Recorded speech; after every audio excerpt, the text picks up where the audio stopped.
작은 마을에서 우리는 하나쯤은 잘하는 사람으로 인정받을 수 있다. 이를 통해 각 분야의 승자가 되어 세로토닌 호르몬 혜택을 충분히 누려왔을 것이다. 하지만 당신이 100만 명 중 한 사람 나올까 말까한 재능을 가지고 있다 해도 1800만 명이 사는 뉴욕에 가면 당신 같은 사람이 17명이나 더 있는 셈이다. 그뿐 아니라 온라인으로 수억 명이 연결되어 있는 현 시대에는 나보다 잘난 사람이 너무 많아 보이게 된다. 당신이 어떠한 분야에 내세울 만하다 할지라도 더 대단한 사람이 수두룩하다. 달리기가 아무리 빠른 사람도 우사인 볼트만큼 빠르지는 않을 것이다. 모두 비슷한 능력을 타고나서 비슷한 업적을 이루며 살면 좋겠지만 현실에서는 항상 자신보다 더 잘하는 사람이 존재하며 그와 자신을 비교하게 된다. 이런 환경에 자주 노출되게 되면 내면의 자아는 가혹한 비판으로부터 자기를 지키기 위해서 현실을 외면하게 된다. 극단적으로 죽으면 모두 소용없다는 결론까지 도달하게 되면서 말이다. 이를 위해 사회심리학자들은 정신건강을 위한 방법으로 거짓말을 사용하여 보호막을 만드는 긍정적 망상을 추천해왔다. 세상은 너무 끔찍하고 무서운 곳이어서 망상만이 우리를 구할 수 있다는 생각이었다. 그보다 더 나은 대안으로는 당신의 노력과 삶의 가치를 깎아내리는 부정적인 소리만 내는 내면의 비판자의 목소리에 귀를 닫는 것이다. 너보다 잘하는 사람이 훨씬 많아 라는 내면적 목소리는 허무주의의 상투적인 보호에 불과하기 때문에 이는 더 나은 삶을 위한 따뜻한 동료가 아니라 합리성으로 위장한 비열한 속임수에 불과하다는 것을 깨닫는 것이다. 우리 모두는 행동을 선택하고 그에 대한 결과에 성공 여부를 판단하는 기준이 내면에서 작동된다. 그러한 판단에 따라 성공 기준을 넘거나 못 미치거나 하는 두 가지 결과로 이어지는 것처럼 보인다. 하지만 단순히 성공과 실패라는 흑백 논리로 보는 것은 정확하지도 바람직하지도 않다. 성공과 실패는 단 한 번의 게임으로 정해지지 않기 때문이다. 세상에 살면서 당신은 하나 이상의 게임을 하고 있을 것이다. 그중 어떤 게임은 그럭저럭 해내고 있다는 느낌이 들 것이며 어느 게임은 망하고 있다는 느낌이 든다면 지극히 정상이다. 만약 나는 모든 게임에 승리하고 있어 라고 하는 사람이 있다면 그 사람은 까다로운 분야에 도전하지 않고 있을 가능성이 높고 승리는 하고 있을지 몰라도 성장하고 있지는 않을 것이다. 이처럼 세상에는 수없이 많은 게임이 있으며 그 중에서 내가 잘할 수 있는 게임 역시 수없이 많다. 좋은 게임은 시간이 지날수록 나를 조금씩 성장시키는 게임이며 만약 어떤 게임에서 성공하지 못하고 있다면 나의 장단점과 처한 상황을 고려해 다음 게임에 도전하면 된다. 당신이 어떤 게임을 선택하든 그 게임만의 고유한 특성이 있고 인생의 게임은 사람마다 달라서 다른 사람과 비교는 무의미하다. 모든 게임에는 성공과 실패의 가능성이 공존한다. 성공과 실패에는 질적 차이가 존재하며 내면의 비판적 목소리 역시 그것을 기반으로 소리를 낼 것이다. 내면의 비평가가 남들과의 비교를 시도하여 당신을 깎아내리려 한다면 그 비평 과정을 자세히 들여다볼 필요가 있다. 내면의 비평가는 다른 사람과 비교하기 위해 먼저 특정한 비교 영역을 선택하고 그 영역에서 최고의 스타들과 당신을 비교한다. 이는 당신을 너무나 불리한 자리에 두는 것이기 때문에 비교 대상의 격차가 꼭 불공평한 삶의 증거로 활용된다. 이런 과정을 거치면 뭘 해보기도 전에 의지가 꺾여 아무것도 하지 않게 된다. 하지만 다른 사람과 자신을 비교할 때는 늘 신중해야 한다. 우리 모두는 어린 나이에는 경험도 뚜렷한 개성도 없지만 나이가 들고 성숙해지면 고유한 개성이 생기게 된다. 이러한 순간부터 고유한 존재가 되기 때문에 누구나 자기만의 문제와 씨름하게 되는 숙명을 가지게 된다. 이는 우리가 더 나은 삶으로 나아가기 위해 끊임없이 고뇌하는 것일지도 모른다. 그렇다면 더 나은 삶을 위해서 우리가 해야 하는 것에는 어떤 것들이 있을까? 우선 당신이 누구인지를 잘 알아야 한다. 당신은 당신이 누구인지 잘 안다고 생각하겠지만 그렇지 않을 수도 있다. 이는 자신에게 무엇을 명령해 본다면 나라는 존재가 얼마나 말을 안 듣고 있는지를 통해 확인할 수 있을 것이다. 내 의지와 상관없이 관심이 가는 분야가 있는가 하면 의도적으로 관심을 가지려 해도 한계가 있는 부분도 존재할 것이다. 이런 것들을 일일이 통제할 수 없는 걸 보면 자신을 잘한다고 함부로 말하기 어려울 것이다. 그렇기 때문에 우리는 자신에 대한 철저한 점검이 필요하다. 당신 속에는 게으르고 까다롭고 불평불만이 많아 어울리기 힘든 사람이 있다. 당신 속 그 사람과 협상을 하려면 진정되는 태도를 버리고 최대한 예의 바르고 상냥하게 접근해야 한다. 죄송한데 고통을 조금이라도 줄여보자는 겁니다. 제가 힘닿는 데까지 도와드리겠습니다. 그 말을 당신 속 그 사람이 듣는다 해도 쉽게 협상이 시작되진 않을 것이다. 당신 속 그 사람은 당신이 시키는 일을 제대로 한 적이 없는 최악의 직원이고 당신은 불가능한 업무만 강요하는 최악의 사장이다. 이러한 두 사람이 협상 자리에 앉기 위해선 우선 둘의 사이가 별로 좋지 않다는 것을 인정해야 한다. 같은 실수를 할 수도 있겠지만 당신의 친구에 귀 기울여 듣고 배우겠습니다. 원하는 게 있으면 언제든 말씀하세요. 이런 마음가짐으로 접근해야 내면의 그가 마음을 열고 목소리를 낼 것이다.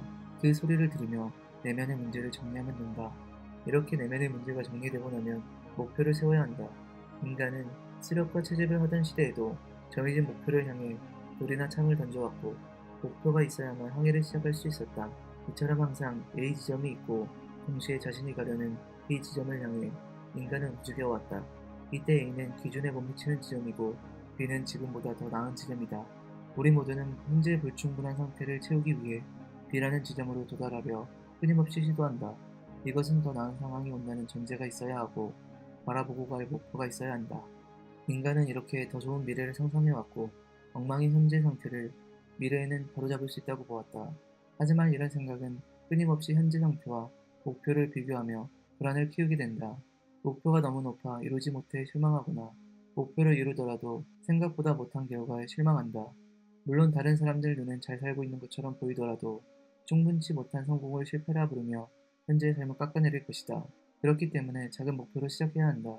우리의 능력은 한계가 있고 쉽고 편한 걸 좋아하기 때문에 처음부터 거창한 것을 목표로 세우는 것이 아니라 어제보다 조금이라도 더 나아진 오늘의 내가 되자 라는 작은 목표를 말이다. 그리고 그 목표를 위해 뭘 해야 하는지, 뭘 할 수 있는지, 성공했을 때 어떤 보상으로 나를 격려할지를 생각해보고 행동으로 옮겨라. 그러면 기준점이 매일 조금씩 올라가고 하루, 이틀, 한 달, 두 달 쌓이다 보면 그야말로 엄청난 변화가 생기게 된다. 무엇을 목표로 하느냐에 따라 보이는 것이 달라지게 되고 또한 목표가 바뀌면 보이는 것도 바뀌기 때문이다. 하지만 맹목적으로 목표에만 집중하여 정작 가치 있는 것을 놓쳐서는 안 된다. 힌두교의 가장 오래된 경전인 베다에서는 인간은 욕망 때문에 눈이 멀어 사물을 있는 그대로 파악하지 못한다고 하였다. 이는 우리의 눈은 우리가 원하는 것을 얻을 수 있도록 돕는 도구이며 목표를 분명하게 보게 된 대가로 그 밖의 모든 것에 대한 시각을 잃는다는 진실을 나타낸다. 우리는 늘 이런 식으로 원하는 것을 바라보며 얻어왔고 그것을 얻기 위해 반드시 대가를 치러야 했다. 하나를 얻으려면 무언가 다른 하나는 포기했다는 것이다. 어쩌면 당신이 원하는 것 때문에 다른 가능성을 포기해야 했을지도 모른다. 아니면 현재 욕망이 너무 커 다른 것들이 전혀 눈에 들어오지 않을지도 모른다. 예를 들어 당신이 조직의 팀장이 되고 싶다는 욕심이 있다고 하자. 그런데 현재 팀장은 그 자리에서 내려올 생각이 없고 일을 잘해서 인정받고 있다. 이런 상황에서는 팀장이 되고 싶다는 욕망은 짜증과 불행 그리고 혐오만 가져올 뿐이다. 이 상황에서 당신이 속으로 난 지금 불행해. 하지만 팀장이 되면 이 불행은 금방 사라질 거야 라는 생각을 하고 있다면 당신은 당신의 인생에서 추구하는 것이 뭔지 근본적으로 다시 생각해 봐야 한다. 내가 불행한 이유가 팀장이 되지 못해서가 아니라 팀장 자리에 대한 욕심을 버리지 못해서가 아닐까. 그렇다고 가질 수 없는 자리를 계속 꿈꾸는 것도 의미 없는 일이지 않은가. 이제 당신은 인생이 더 나아지는 다른 목표를 찾아야 할 것이다. 과거의 이것만이 인생의 전부라고 믿은 꿈은 사실 협소하고 제한적인 것이었다. 거기에만 매달려 있다면 결국 불행해진다. 상황을 바꾸려면 익숙했던 것을 포기해야 하고 어느 정도 희생을 감수해야 한다. 그래야 비로소 야심의 눈이 멀어 보이지 않던 새로운 세상이 보이기 시작할 것이다. 또한 당신도 모르게 당신을 짓누르던 한계 너머로 시선을 돌리게 될 것이다. 당신의 삶에 새로운 가능성이 나타나고 그 가능성을 실현하기 위해서 노력하며 삶의 질적인 변화를 맞이하게 될 것이다. 나아진다는 것은 결국 현재 상태를 기준으로 상황이 좋아진다는 것이다. 그렇기 때문에 나아진다는 것을 알기 전에 현재 내 주변을 둘러싼 물리적인 환경과 심리적 환경에 집중해야 한다. 당신을 짜증나게 하는 것이 뭔지, 신경 쓰이게 하는 것이 뭔지, 걱정거리가 뭔지 정확히 파악해라. 그리고 당신이 바로잡을 수 있는 것과 바로잡아야 할 것에 주목해라. 그런 것들을 손쉽게 찾는 세 가지 질문이 있다. 이것이 지금 나를 짜증나게 하는 것인가? 이것은 내가 바로잡을 수 있는 것인가? 정말 나는 이것을 바로잡을 의지가 있는가? 이 질문 중 아니오라는 답이 하나라도 있다면 다른 곳으로 시선을 돌려야 한다. 목표를 낮춰 바로잡고 싶고 바로잡을 수 있으며 바로잡을 의지가 있는 것이 나올 때까지 찾아보고 그것을 바로잡았다면 그날은 그것으로 충분하다.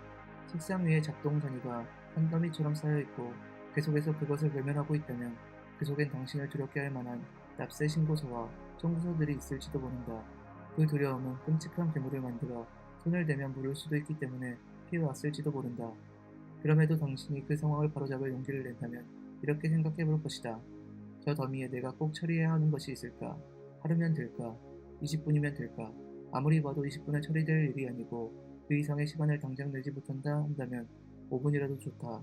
특히 일부라도 들여봤다는 것만으로 일단 성공이다. 일부를 처리했기 때문에 전체의 의미는 줄어든다. 그리고 그 어려운 일을 해낸 자신에게 와인을 곁들인 맛있는 저녁을 보상으로 준다면 남은 일 처리가 더 할만하지 않을까? 이처럼 이것만큼은 오늘 꼭 끝내자 하는 것이 있다면 내면의 나에게 정중히 부탁해보자.